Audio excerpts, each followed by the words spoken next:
Hey, what up, everybody? Welcome back to the Comic-Con podcast here on Spotify, Apple, iTunes, Google Podcasts, Anchor FM, or any of the podcast platforms that you are listening to us. I am your host, aka Justin, the one, the only Nemesis Prime, and my man all the way out in Texas, Zach. What's going on, man? What's up, everybody? You got the Manimal here. We're here ready to talk some comics. We got some good articles to read today, and of course, we got some community stuff going on. Hell yeah, man. This is a packed show, man. And it's funny, we always talk about this beforehand. Sometimes we're recording this on April 15th, 2021. And we always sometimes think that we don't have anything to talk about. And then all of a sudden, all these articles show up. It's always nice because Thursdays, if you guys don't read these articles and then you're listening to us here on the podcast, you listen to it and you see it first. So you're getting your first listen to or first viewing of. So we definitely have a lot of stuff to talk about. There's a lot of castings out there, a lot of movie, TV news. Like Zach said, and we have a lot of stuff going on in the comic book community. So let's get right into the comic book community. Of course, you can always find us on our Instagram at the Comic-Con Podcast. You can always send us direct messages right there if you want to send us any articles specifically to talk about what we think about it, or even just questions in general. And you could always email us at the comicconpodcast@gmail.com. And this week, we actually have an email coming from our Gmail account. So this one is going out to Matthew Weaver. He says, Justin, I love what you guys have been doing with the podcast. It becomes a must listen for me every week. I got into Star Wars books late, but now with the lull in Disney Plus programming, it seems like it is a good time as any to start picking up the big keys. Do you think it's a good time to target the Coder books, which is Knights of the Old Republic and Jedi vs. Sith Keys, which is probably Jedi vs. Sith 1, or would you be focused on the Clone Wars and Kanan runs or something else altogether? Price isn't an issue, more thinking long-term buy and holds. Obviously, I would like to pick them up while they have some room to grow. Thanks. So shout out to Matt for sending us that message. Zach, do you want to jump in about what you were saying prior? So I really like the part where he's like, money is not an option. And my initial thought is, bro, if money's not an option, you might want to move on to some other books besides these Star Wars. Now, don't get me wrong, Star Wars is been crazy this year in terms of the price jumps on these books. I don't know. I know you and I have, I don't want to say differing opinions on this because I don't necessarily think this, but I guess I'm skeptical and I wonder if the values will hold on these books. I think the thing that does lead to values holding on some of these Star Wars books is that the print runs are pretty low, you know? But yeah, Star Wars, man, 2020 was the year of Star Wars comic books, period, in terms of comic books. And the thing is, and I think we talked about this on episodes a long, long time ago. It really wasn't until late 2020 that they really started picking up to the point of where the Disney Investor Day happened. And that's really when everybody ran out and got all those books, even though I was collecting them throughout the year, and I'd sprinkle it in videos here and there and I'd talk about it. And you'd see some, spikes here and there on certain books, but it really wasn't until the end of the year and the beginning of this year. And like you said, there's this lull right now where there's nothing on Star Wars. We are actually 3 weeks away from the Bad Batch. So I'm sure there's going to be characters that are going to show up in that people are going to speculate. And that's when they're going to run out and buy these books. But getting back to the question in general, there's absolutely books that are still out there right now in this lull that you have long-term holds. Characters like Kanan Jarrus, Ezra Bridger, Sabine, Hera, those are characters that, first of all, they showed up in Star Wars Rebels. It's on Disney Plus. It's a great, 4 seasons. Those characters are great. Kanan Jarrus shows up, or at least you hear him in The Rise of Skywalker. So the fact that you still hear him, that's a huge thing. It's a live action character in a way. So Kanan number 1 definitely has tons of room to grow and has, for the purpose of, there's tons of characters. It's not just one first appearance of characters. You have like 5 or 6 characters that get that first appearance. They're going in 9/8 for like $300. Any one of those characters that show up in live action, that book is going to double, if not triple. So whether it's Hera possibly replacing Cara Dune, I've heard. You, of course, have Kanan Jarrus going to maybe show up possibly in Obi-Wan. You have the Ezra Bridger and Sabine Wren coming into maybe the Ahsoka series. There's so much to go with the Kanan Jarrus, with Kanan number 1. And then just people that know the characters like Revan, Malik, Darth Bane, those characters, same thing. You could pick up a Jedi vs. Sith #1 right now. I think is a great buy. They're under, if you buy them in 9.8s, they're in that $1,000 to $2,000 range. Even for the Knights of the Old Republic #9, the Star Wars Tales 23, they're great buys because those are characters that are going to stay around for a very long time. Darth Bane is a canon character because of the reason he created the Rule of Two. It's something that they've talked about numerous times in the prequels. So you will absolutely see him at some point. They do have novels out for him. Unfortunately, they're not canon. They were done prior to the Disney, buyout with LucasArts. So I definitely think anything Star Wars right now has a long-term hold, if not lots of room to grow. With, I would say, Kanan 1, the Jedi vs. Sith, Knights of the Old Republic, Star Wars Tales.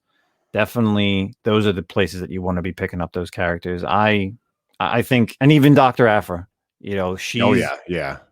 We've talked about this, and if anybody who follows me on the podcast, you guys know I was picking up that book probably in raws under $100. I was buying 9.8s in I would say 100 to 125 range prior to us talking about it last year, and the book right now in a 9.8 first printing for Darth Vader 3 goes for about $400 or $500. So with no indication of the character coming in any series, just the fact that she's a popular character, getting her second series ongoing, we're definitely going to see her at some point, if not in the next 5 years in live action. Yeah, I agree with you. I think the Kanan route, and definitely Aphra for sure. Aphra is probably the big pick there. But I think the Kanan route and the Kanan characters are the way to go. Just because we know and we're getting rumors and there's more likelihood of them showing up, which is always going to give growth to a book. I love Revan and Malik. I'm a big Knights of the Old Republic video game player. I love it. Do I think we're going to see them? Honestly, I don't. I really don't think they're going to come back to that. I know there's a lot of fan clamoring for those characters, and I would love that. That would be awesome to get some Old Republic stuff, but I'm not entirely sure we will ever get that. So I think those books eventually might plateau a little bit.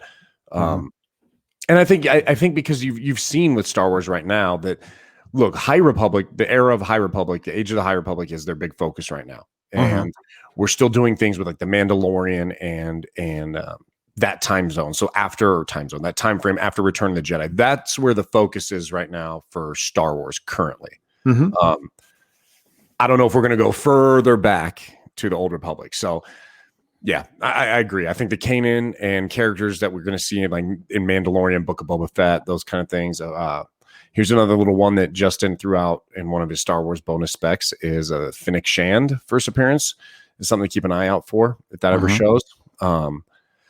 So yeah, no, that was a great question. Yeah, very loaded. There's really no exact answer, but yeah, it's well, like you said, man, price is not an issue. Yeah. So yeah, definitely, and just buy it at 9.8. Hold on to it. It's definitely not going down. So if you buy it today at a $300, $400 price tag for, let's say a Kanan, the book is always going to go up. The book is never going to come back down to under what you're going to buy it today because there's no, I remember seeing Clone Wars 1 in 9.8s for I don't know, $500, $600, before she appeared in Mandalorian. I got the ability to buy a 9.6 of the Clone Wars 1 variant for $300 last year. And I said no in the beginning.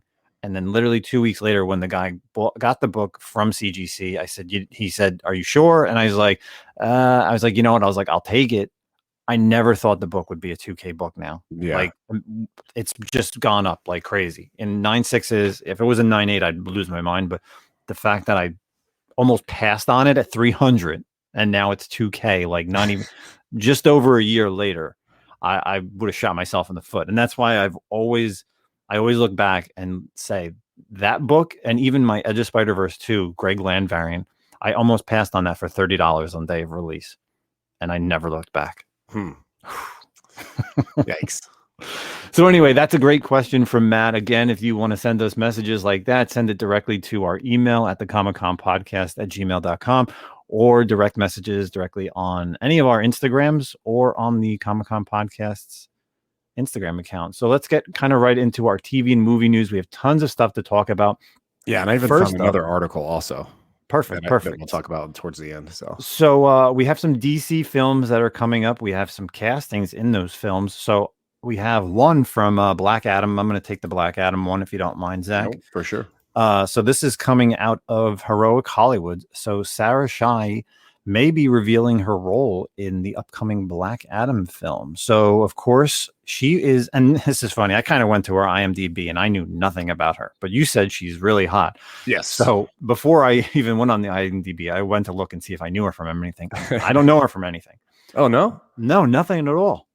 So Sarah posted on her Instagram recently that today is the first day. This is her quote from her thing. It was, today is the first day of filming a Black Adam. I was cast in this role a year ago. I had ups and downs, lefts and rights. They all led me here. Very proud to represent my fellow Middle Eastern brothers and sisters as Adriana. Let's continue to lift each other up as they tell each other stories, human stories, connecting stories, stories we all have inside of us. So with the name Adriana, to going back to DC lore, Adriana is Adriana Toombs, aka Black Adam's bride, Isis, and we knew that Isis was coming, right? So we're pretty sure, I would say 100%, that she is playing the character of Isis. She even teased that she was reading the comic, the 52 series from DC, which is probably one of the best, I would say, weeklies that DC ever did. That was the Jeff Johns Shazam run, right? Yes. Yeah, it was awesome. Between, a lot of with him, Black Adam, Shazam, Red Hood, Donna Troy, there was tons of characters in that. Batwoman was obviously introduced in that, but that whole storyline helps her, and she actually teaches Black Adam how to use his powers to help Kondak before, getting his own abilities of taking over in a way. So we're going to see this in Black Adam, and I think she's going to be a great character. I would go out there and probably run out and grab her first appearance if I could.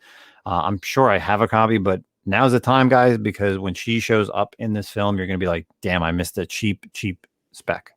Yeah, she's going to be, it's important to have. So with Black Adam, he's kind of one of these characters where everyone's like, oh, he's a villain. Okay, but he's not. He's more of an anti-hero. And the trick with these characters is you always have to ground them. You know what I mean? You have to give them some kind of a person or a story arc that makes them relatable to us, to the viewer. And so you do have to have characters like Isis and oh man, I'm embarrassed to say this. What's the name of the there's like the little kid also who is kind of like his is his son at different times. You know who I'm talking about? I kind of know who you're talking about, but it's been so long that I don't think that he's shown up recently in any. I think it's like an older type character, like back in Blackest Night is when I remember. I think he was one of the zombied out dudes. But yeah, so you have to ground him. So it's, I think we all knew this character was coming. You're going to do somewhat of an origin story with Shazam. You got to have, with Black Adam, you got to have some kind of a love interest. And yeah, this is going to be great. She's awesome, man. Yeah. So what's she from? Do you know? So she's, where I know her from is the very first pilot episode of Supernatural is what I always think about when I see her. Okay. I think she's been in she's one of these actresses who's been around in every show. Here and there, that person of interest was kind of like her longest running character arc or reoccurring role. I never watched that show, but I remember from that. So she's been around for a while. No big breakouts, necessarily, but okay. I thought you were going to tell me some girl show that you and your wife watched, and that's why 90210 or something. That's usually your MO when I know that's why your MO is you're going for that. So I was waiting for that, and I'm just she's married to. Do you watch Shameless at all? Yes, I first couple seasons, and I dropped off because I don't have. She's married to the funny dude Kevin Ball. Okay. Yeah, the guy, the next door neighbor. Yeah. He's hilarious. So anyway, yeah, that's cool. So up next, we've got another DC casting. So this one, unfortunately, we don't have any. We can spec all we want on this, but we don't have any announcement on who this actor will play. But we do know that. Okay, man, I don't know how to say this guy's name. Palau Asbayok. Anyway, he played Euron Greyjoy in Game of Thrones, is joining Jason Momoa in an undisclosed role for Aquaman 2.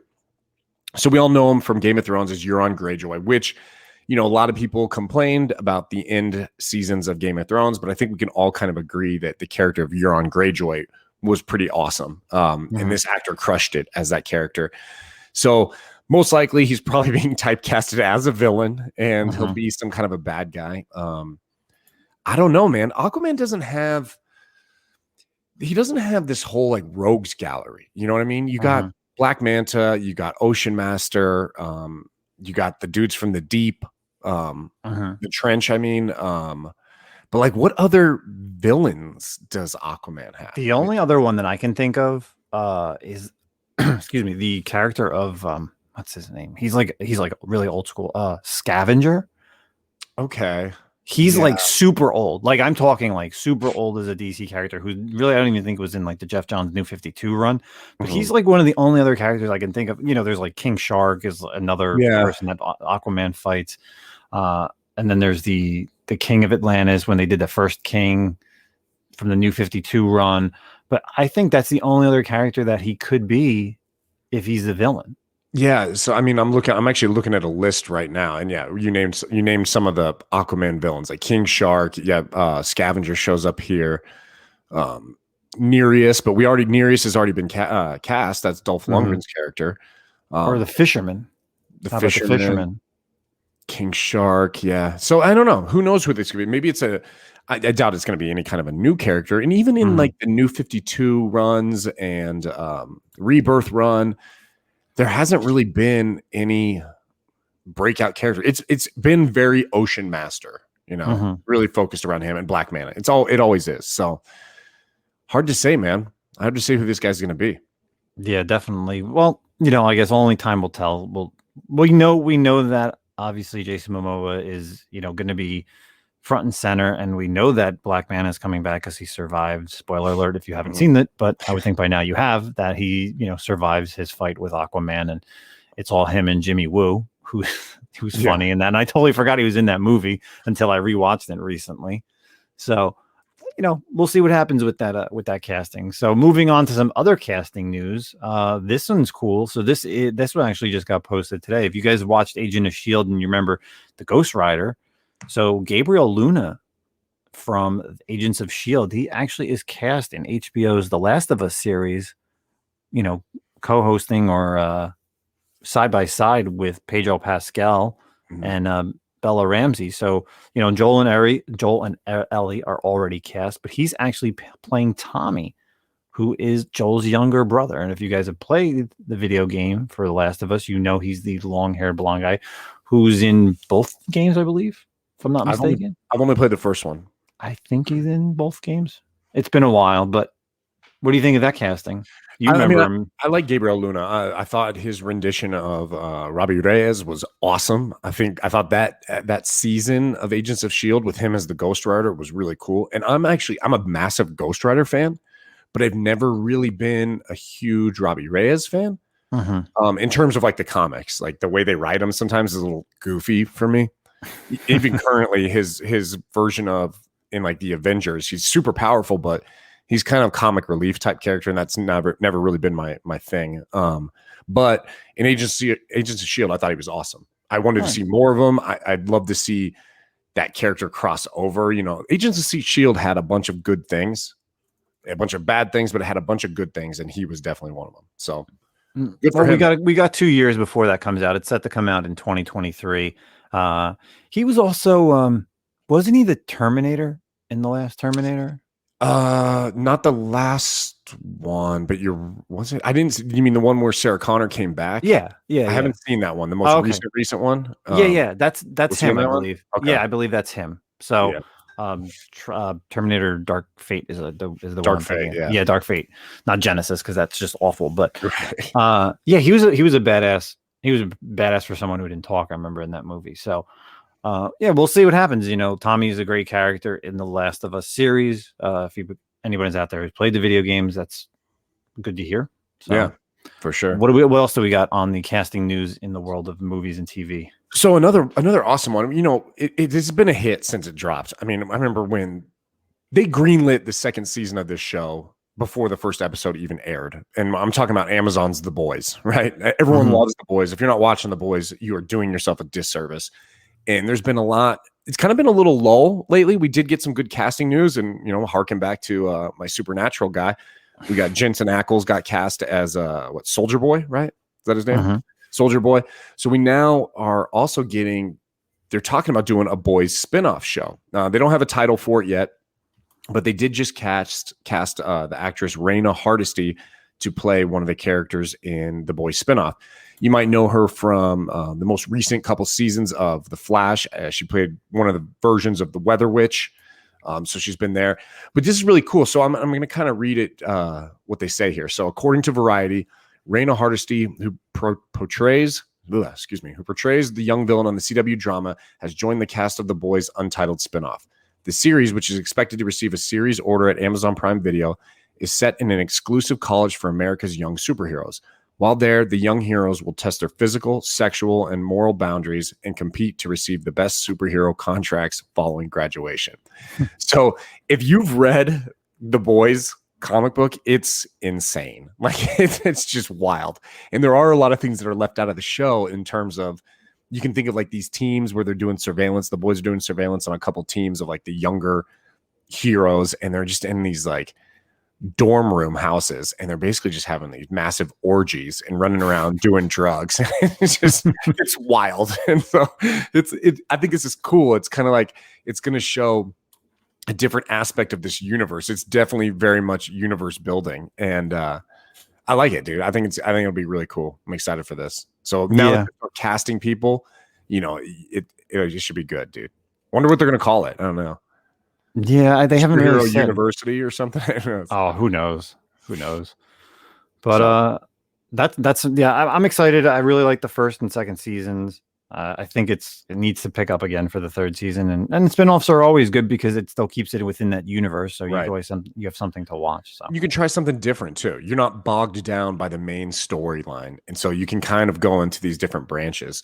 And honestly, Marvel's MCU, they set the tone, man. They made it. They showed you that these shared universes can be successful if you do them correctly. So now everyone realizes that. So a lot of money to be made. Yeah, absolutely. Do we have any other TV movie castings tonight, or is that all of our movie castings? Yeah. Mm-hmm. So the only other thing that was actually just posted, and I sent this to Zach, I think earlier today, was that Wyatt Russell, who of course plays John Walker, U.S. agent on Falcon and Winter Soldier, he was asked if he's ever met Chris Evans. A question that was posted on Twitter, and his response is, "Have I ever met Chris Evans? ? You just gotta wait until the end of the series, and then everybody will be like, oh wow." So we know this is, if you're listening to us, of course, Friday morning, episode 5 is out. They did say that episode 5 of Falcon and Winter Soldier is a long episode. It's a good 60 minutes, they said, and there's a huge character that's going to be cameoing in this. Some people are speculating that it's She-Hulk, which I just can't see that happening. Right? Didn't they announce it's someone who hasn't been announced? Yes. So who knows it's going to be? But they said it's like a big name actress. Mephisto. So, Omega Red. It's Mephisto and Omega Red together. But so he posted that as a response to someone's question. So I'm thinking at some point we're going to see Old Man Rogers. But again, that was just a quick little blurb. Let's move on to some TV reviews. So we are up to what, episode 6 of Invincible? Yes, I think we're at 5. Number 6 comes out tomorrow. All right, so we haven't talked about this yet. I kind of held off talking about this a couple weeks ago because it's on Amazon Prime. They dropped the first 3 episodes like they did for The Boys season 2, where they dropped the first couple episodes, and then every week after that. So thoughts on Invincible? I'll go. So you want to go first? No, I was just gonna say, do we know how many episodes they're gonna be on this? I don't know, to be honest. I'm looking right now. I think maybe 8. So this might be a trend that we do here in the future, because we kind of did this with Falcon and Winter Soldier, where we did like a mid-season review, and we're kind of at a mid-season review here. Let's say there's 8 episodes is what I think I'm seeing right now. Yeah. So we're 1 over. And maybe we'll do that moving forward with these little shows. Maybe we'll do like mid-season reviews and then a final. I think that's kind of good, rather than like every week. You know what I mean? Yeah, that's especially since we talk about it, and then basically when this drops, those new episodes are dropping the same day. So yeah. So anyway, to be honest, I didn't know much about Invincible. I never read Invincible. I knew it was a Robert Kirkman book. I knew it was kind of a vein, somewhat very Mark Millar-esque in a way, because it's gory and adult a little bit. But to be honest, it was fun going into this blind, not knowing anything. I mean, I've really enjoyed it. I think it's been awesome. It's been really, really good. Yeah, I totally agree with you. Piggybacking on what you said, I knew nothing about it. I actually recently read like the first 5 or 6 issues, just to kind of see like the differences between what's going on in the show and what's going on with the comic book. But you have a star-studded cast. You know, everybody from, of course, the main character being from The Walking Dead. You have J.K. Simmons. You know, his long line of work in movies. You've had the mini roles, like you had Seth Rogen in there for an episode. That was funny. Yeah, I love Zazie Beetz, who plays Amber. She's the girl who played Domino from Deadpool 2. Who's Amber though in the show? Amber is his girlfriend. Oh, yeah. A man. No, Amber. Okay, yeah. Okay, gotcha. That's her. I didn't realize that either. Yeah. As soon as I heard the voice, like the voices make me think of who these people are. Yeah, I've been placing certain ones like Zachary Quinto playing as the robot from Spock from Star Trek. Okay, yeah, and then of course there's some good ones, man. There's a big one that I don't really think anybody's really talking about, and is Mahershala Ali. He plays Titan, and he's been in like the past. You know, he was in that first episode. Oh, is that? And then he was in his voice. Yeah, and then I couldn't either until I like looked it up. But I was just like, man, they really got a star-studded cast for this. Yeah. And then all the little guys. Called out. Did you call out Mark Hamill? Did you catch? Yeah, Mark no, Hamill? I didn't. I caught that. Yeah. I definitely knew that as soon as I had that. And then there's there's a ton of other people that have just been doing everything from old school. They've done animated stuff in the past, and then live action stuff. You have like Clancy Brown, who's done tons of DC work. Yeah, he's done tons of DC work. He's kind of like the DC version of the demon, basically. It's like it's like the demon in Hellboy. That character's funny, man. I really like it. It's so stupid. I like how it doesn't take itself very seriously. I feel like that's one of the appeals of it. You know what I mean? It's really good. I'm really, really liking it. And then if you look at the cast of characters who were only in the first episode, the characters that played all the characters that, again, spoiler alert, died from the Guardians of the Globe. You had Laura Cohen, who played a warrior woman, who's, of course, she plays Maggie on Walking Dead, and so she was only in it for one episode. You had Ezra Miller was in there. He played D.A. Sinclair. Well, actually, dude, all the original members are all Walking Dead alum. So War Woman is Maggie. Green Ghost is the actress Sonequa Martin Green. I can't remember what her character was in Walking Dead. You had Chad Coleman. He plays Martian Man. Michael Cudlitz is Red Rush. Lenny James is Darkwing. And Ross Marquand is the Immortal and Aquarius. It's all Walking Dead alums for the original people, minus J.K. Simmons. Yeah. That's cool, dude. I thought that was really cool. Yeah, absolutely. Yeah, that's right. Well, I guess Kirkman likes, likes to keep it close to the chest, similar to like Zack Snyder and even like Christopher Nolan. Yeah, who's really hot too? Jillian Jacobs. She plays Adam Eve from Community. Yeah. Oh, actually, you got a good show. All right. Yeah. At least a good show with that she's on. I was thinking like some like. I love the guy I like the most, dude. The one, and I just like, he's such an idiot. And every time I hear his voice, it puts a smile on my face. Is the guy who does the voice for Rex Splode, Jason Mantzoukas. And he's from like, he's been in a lot of movies lately, but the one I always think of him is Parks and Rec. He's was it Martin Feinstein or something? So the guy who does like the cologne, and he's such an asshole, but his voice is so distinctive and it's great, man. This show is really, really good. It flies by too. Every episode's like 45 minutes or so. Yeah, well, it's interesting because it does like a 25 to 30-minute episode, and then it does the credits, but then it almost has like a post-credit, not even like a scene, like a post-credit couple minutes of an episode, which is really interesting. And what's good is, you and I and anybody out there listening to this, if you've never read it, you're really going in there blind, similar to The Boys. Like I never read The Boys, so I just watched it and enjoyed it and loved every minute of it because I didn't know what was going on. Same thing with this. I don't know what's going to happen because I've never read the series. So Yeah, I definitely, and as it started, my wife and I were watching it, and she's like, "Oh, have you read this? What do you know about this?" And I was like, "You know what? I don't really know anything." And then obviously, like the reader in me was like, "Dang it, do I have to go read this shit now?" So I know, but then I was like, "No, you know what? I'm gonna not know. I don't want to know what's happening. I don't want to know. Obviously, there's something going on with Omni-Man, and I don't know what it is. And I kind of like it. It bugs me. Don't get me wrong. It really bothers me that I don't know what's happening or what like the story is. Like, I'm fighting with myself to like look up spoilers on the internet, but I don't want to. I like it. It's good. Man. Well, like I said, I read the first couple issues just because I wanted to see how similar it was. Right. And the episode 1, the fight scene between Omni-Man and the Guardians of the Globe is nothing. Like, the cartoon is so much better than the comic. I'll tell you this right now. Oh yeah. It's like night and day. Oh, cool. Yeah. If you ever get to read the first couple issues and you see it, it's there's nothing in the comic, not even like 1 ounce of what's in the cartoon, which is awesome. Yeah.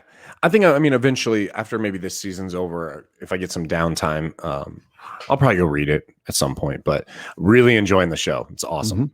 Really awesome. Cool. The animation is great too. What do you think about the animation? Yeah. Oh, I'm a big animation guy, so I think it's on point.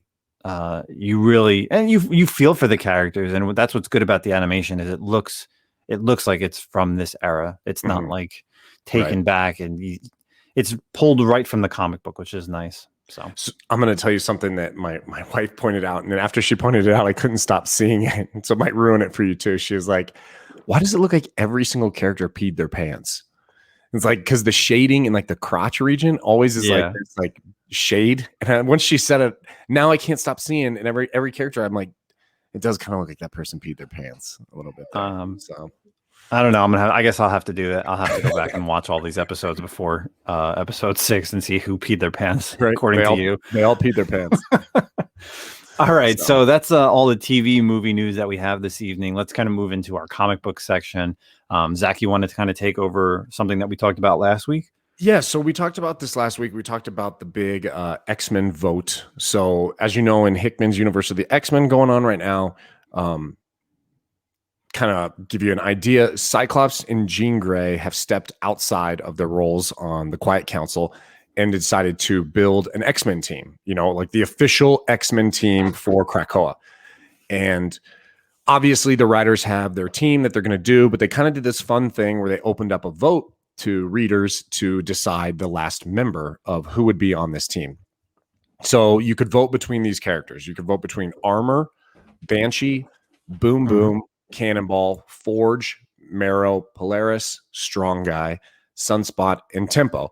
So a lot of these characters are known. I mean, we got a bunch of New Mutants characters. We got some X Factor characters. We've got a villain in Tempo. Armor's a newer character. Banshee's an old school character. So all pretty well-known characters here. And what they've been doing, which has been kind of fun all week, and I think it was starting on their Twitter account, but I'm not on Twitter. But on Instagram, if you go to Marvel's page, they will show you, they've been having like these little comic strips, and they'll take like 2 characters and they'll tell you that they did not make it. So like one of the first ones was Armor and Marrow. Basically, they talk about how they didn't make the team. Yeah. And then they kind of interact with each other a little bit. And then you get one with who's a Boom Boom and Tempo, which Tempo was my vote, man. That's who I wanted. I wanted Tempo to do it. Yeah, that sucks for you. Yeah. You were talking big about it. I know. It's because it's a character that got like no love, man. So, and just, I'd like to see more from her. And then Strong Guy and Forge were next. So they got X'd out.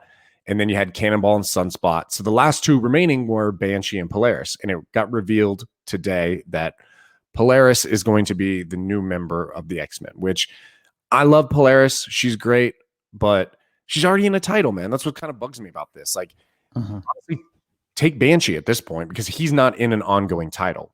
Polaris is an X Factor. I want a character that's not getting any, screen time, for lack of a better word. But anyway, so Polaris is the new member of the X-Men, the final team member. We'll get the final team. I think I read, actually, they might reveal it tomorrow. And we know we have the gala coming up soon where it'll be announced, and the issues as well. So Yeah, I'm really excited to read that. What we were talking about last week about Yeah, the every episode or every issue is going to be with a different character from a different character's point of view. right. I'm excited to read that. Yeah, it should be cool. I mean, it's something different, and it could be fun. So yeah, and we kind of moved on from TV news here, but since we're talking X-Men, there is a pretty big rumor going around. I don't know if you've read this or if you heard this one. We haven't really talked about this.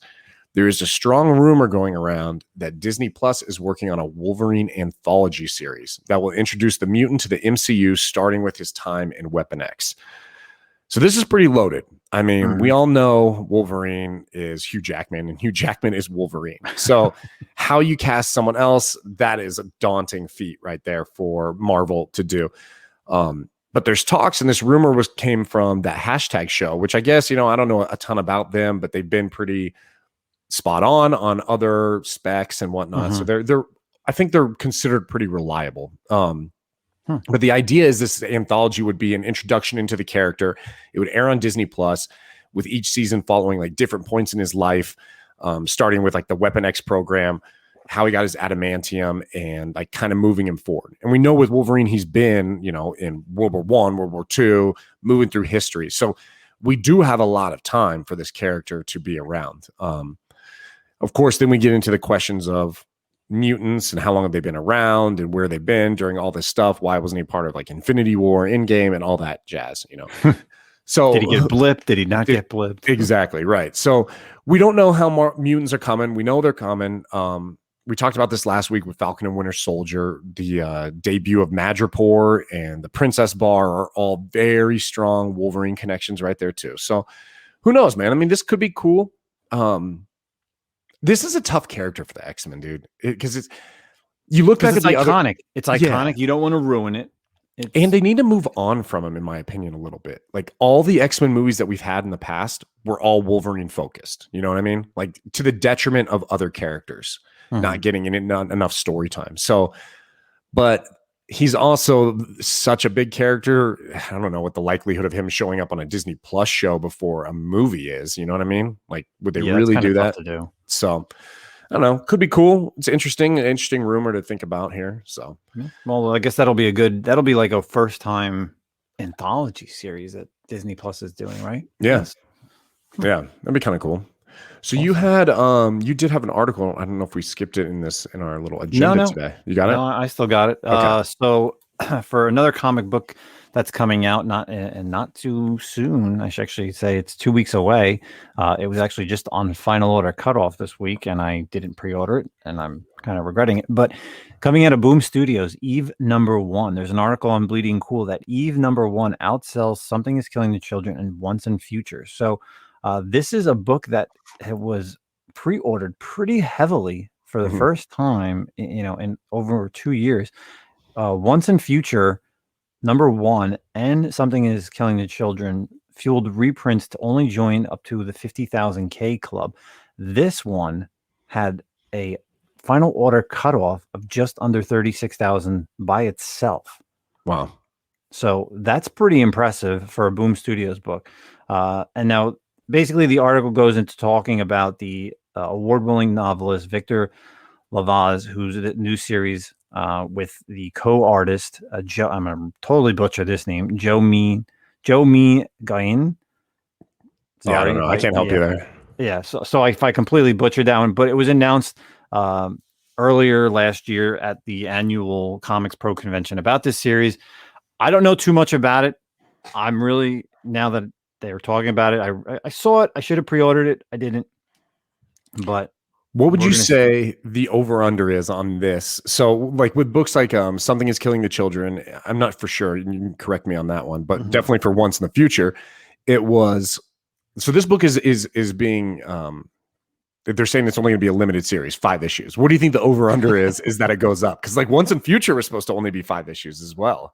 And it was so popular, it's ongoing now. So, I mean, Boom Studios they're killing it right now, dude. I mean, like every title they put out is really, really strong, it feels like. And I don't know. I see if this is good, they're going to pull the trigger quick on this too and be like, okay, yep, ongoing. Well, So let's kind of talk about what it's about. So, yeah, according to Boom Studios, it says when the ice caps melted, most of humanity was lost to hidden diseases that was released. Now, a mysterious girl named Eve has awoken in a secret and must deal with a world that's nothing like the virtual reality she was raised in. In order to save her real father, Eve must embark on a deadly quest across the country, but she has no idea of the threats that await her or the price she will pay to restore life to a dying planet. Now, the main cover and a couple of the other covers have Eve on the front with this bear, this little teddy bear. Teddy Now, Ruxpin looks yeah, like. and I don't know. I could see, first of all, I could see this series being definitely TV show without a doubt. So I I highly recommend picking this book up. Yeah. With like what Zach said, Boom Studios has always come out with these quote unquote limited series. And I can't recall, how about like We Only Find Them When They're Dead? Was that a limited series? Because I feel like that's already gone past that, or maybe Not but, sure. But like you said, Something is Killing the Children and Once and Future originally only going to be a 5-issue run. I feel like Boom Studios has definitely been a leader in the pack for the past 2 years, bringing these artists and writers over to do their own creator stuff better than Image is doing, I would say, over the past 2 or 3 years as well. So, I think Eve has a great potential to be an ongoing series like Something is Killing the Children and Once and Future. Yeah. Yeah. I mean, you're talking about the other publishers outside of Marvel and DC. I honestly think Boom Studios has risen to the number 3 slot. I mean, we just had an off-air conversation about some rumors about IDW. Image, I mean, really, what are they putting out besides Spawn? Yeah, everything's on hiatus. Yeah. Saga hasn't been around in over a year, since prior to the pandemic. Books that I was constantly reading, like Deadly Class, I think that's coming back this month finally, but It's been done for a while, and Rick Remender's just been busy. So, I mean, don't get me wrong, there's some good Image titles out there, but I feel like Boom Studios has just been, like I said, they've just been crushing it. Yeah, absolutely. Everything that comes out, there's something new to read. Yeah, that's cool. Yeah, I ordered one, a copy of 2 here, the cover A, cover B. So I'm looking forward to reading it for sure. Well, there's tons of series that are, out for Boom Studios, and Ross Ritchie is a huge promoter on his Instagram. And I'm sure he'll talk about it at some point when it does come out. And like we said, it did have a final order cutoff this past week. So that'll be coming out not next Wednesday, the following Wednesday, which will be just before May. So you'll be getting that on February, April 28th of this year. So be on the lookout for Eve #1 from some great characters in the Boom Studios. Cool. So we usually round this out with what we're currently reading. So I thought this was a good week, man. I'm looking at like my stack of books, and I know what you picked, and that's a good one. I didn't even think about that one. That was an awesome one. I've got 3 little quick hitters, and I'm not going to go too in depth with, but all right, what do you got? This is a good week. There's a good week. What are we currently reading for our currently comics? So I picked up one of the ones I really liked was a one-shot. It's Dark Hawk, Heart of the Hawk, and it was kind of like 3 stories in one about Dark Hawk, like an older story, a present day story, like more present, and then a little bit in the future. And it's kind of setting him up, obviously, for his next iteration here in the Marvel Universe, which we know he's going to come around. We know there's a Dark Hawk like film or TV show probably on the horizon as well, but they're setting up the future of Dark Hawk. I think the character really, we've talked about it on Lords of the Longbox a lot, about how during like the Annihilation Conquest, War of Kings with the Raptors, how they really kind of like changed his character and made him awesome. So I thought that was really cool. So definitely check out that issue. The next one I picked was the Guardians of the Galaxy issue, which is issue 13, but it's going to be Legacy issue 175.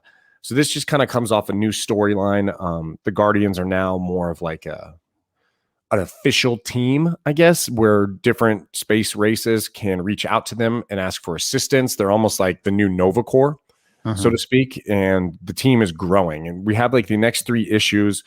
They kind of have like connecting covers, I believe, with all this large team on the front. And we had a surprise Marvel mainstay villain show up at the end of this issue, which I won't ruin, but he comes in and just wrecks the Guardians of the Galaxy. But Okay. it's cool, man. Like I really enjoyed this issue, and I'm looking forward to where that's gonna go. And then the last one I picked up, you might be surprised that I picked this up. I picked up Spider-Man Spider's Shadow. So I heard some stuff about this prior to a launch. yeah, so it's written by Chip Zdarsky, who is currently writing the Daredevil run, which is awesome. I love it.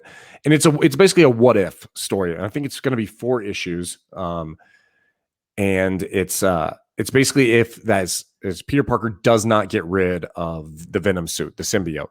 So it's pretty dark, man. I mean, you start to see like his life fall apart a little bit, his anger issues kind of like set in, and he kills one of his main villains at one point in this book too. And it's cool. I like it. It's a what if, and I think I can't remember. I'm pretty sure he also wrote that.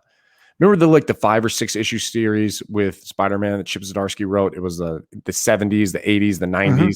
Yeah, where he aged every 10 years. Yeah. He did that as well. And that was really good too. And I'm not a Spider-Man fan. So yeah, those are the 3 books I kind of wanted to highlight this week. All right, so you got some good picks. So my one and only pick this week, and I kind of like to keep it just to one, but I'm currently reading The Joker. Now, issue 2 just came out this week. Of course, spoiler alert, everyone's getting it because if you guys have not heard out there, the first appearance of Bane's daughter, I'm guessing they're calling her Vengeance. But so I'm really enjoying these first 2 issues. It's written by James Tynion, and his run on Batman is he's killing it. Of course, not only for the simple fact of he has all this stuff that he's doing with Boom Studios, but then he's doing his Batman run. He's introducing these new characters, and then he's even introducing characters in this series. So I thought really the series was going to be more about the Joker. Yeah, it's really not. But when you get into it, it's really more about Jim Gordon. So Jim Gordon is kind of currently almost not on a hiatus, but he's kind of, he's getting older. He's, looking to retire. He then is, he gets introduced to this character named Cassandra, and she kind of offers him to go hunt down the Joker and find him. So pay him like a ton of money. Yeah. So she's kind of, he kind of, looks up to Batman and says, I need your help, but I also want, your help. I want your phone number, basically. Like, I want your technology to help me find him. And that's pretty much kind of what's going on in issue 1. Now, issue 2, of course, like I said, introduces this new I guess it's going to be Bane's daughter. She's only in 2 panels or 3 panels. She's pretty jacked.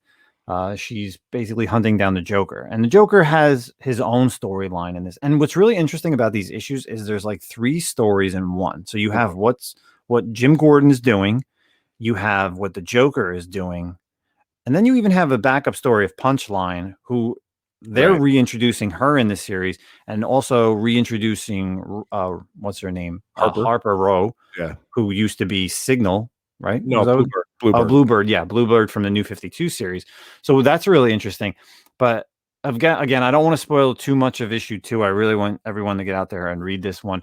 But there's some stuff that I was reading that goes down with Jim Gordon, and it just blew my mind just reading it. It was just so great to read. Zach knows about it, other than the, of course, first appearance, but it was just something that is people have been wondering probably for at least 20, 30 years. Right. I'd say. Right. I mean, oh wait, no, longer than that. I take that back. It's longer than that. But yeah, this is just a great issue. So the first 2 issues are out right now. Again, Tynion writing, and then you got Gillian Marsh doing the art. So that's my pick of the week for what are we currently reading. Yeah, and Justin's right. Like, because some people, I know that I have talked to some people who were a little turned off by the idea, like, I don't know if I want to read a book on the Joker. So if that kind of throws you off, it's not Joker heavy. It really isn't. And honestly, it should be called Commissioner Gordon, really, because it really is more Jim Gordon heavy. But what I've also enjoyed about it, without, I'm going to refrain from spoiling as well, is that it's playing off of recent events in the Batman run. So this is coming right after.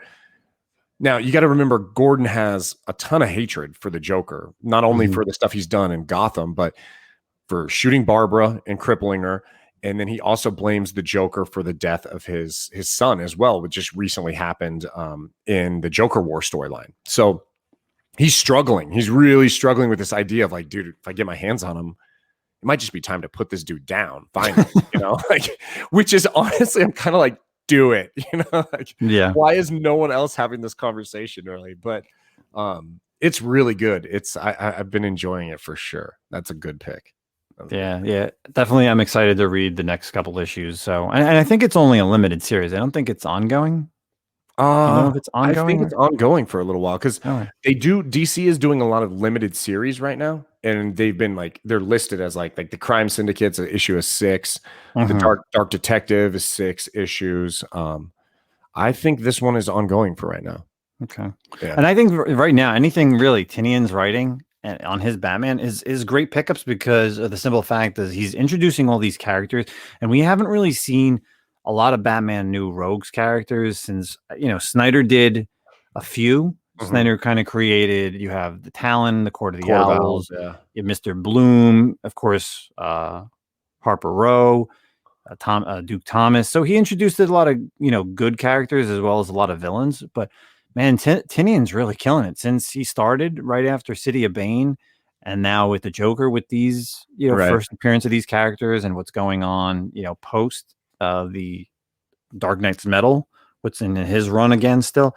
So really, anything that he's writing, I would pick up because these possibly are long-term villains that could be used later on, and you get them on the cheap side right now as far as speculating. Yeah, I mean, as we know before COVID hit and the comic book destroyed the comic book market a little bit, those first appearance Batman issues were crazy. The Punchline stuff, the Hell Arisen stuff. I mean, it's just Tinian's creating. I mean, look at Miracle Molly. Even that right now is still getting a lot of, it has legs and people are trying to pick these books up. So investment wise, yeah, they're at the same time, they're probably quick books to flip. I'm going to be honest with you there.